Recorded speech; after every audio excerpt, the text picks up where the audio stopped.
look, everyone is super hot and excited about the Rams going into the NFC title game. Are you a believer in this is Stafford punching his ticket and finally getting beyond all this Stat Padford kind of name that's been attached to him?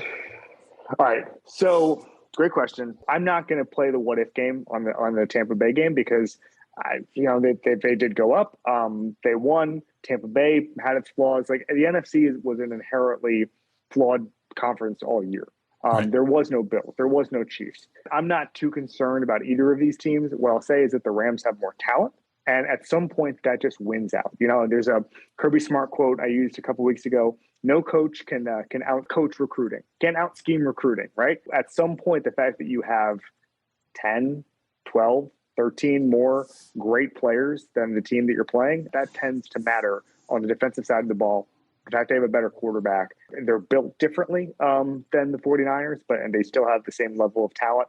Don't know the injury situation with a guy like Kittle. 49ers seem a little banged up. I'm just going to go with the Rams because of the roster. Although the Rams, they made some key acquisitions on defense.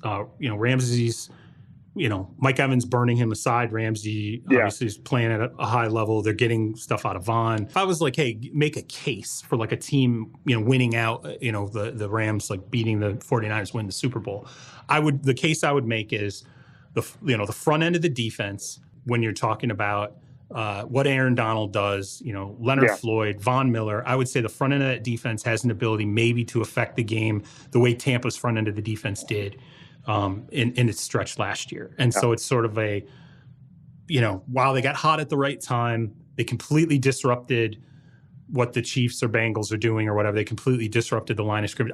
That's why I kind of look at the 49ers and I'm like, Jimmy G doesn't go, there's not a, hey, he didn't get sacked game. Like, there's no way. Like, I'd be, if they don't get to Jimmy, something fundamentally broke down that I didn't expect. And that's kind of why I like the Rams in this game. I think Von Miller had a 25% pressure rate in the last game. Yeah. If Leonard Floyd on the other side, if they had that kind of impact, difference being the Bucs had the same injuries that the Chiefs had last year. They just ran out of offensive linemen. Right. Whereas Chiefs offensive line's playing really well. So I think you would need some injury luck in order to get that kind of pressure on the Chiefs.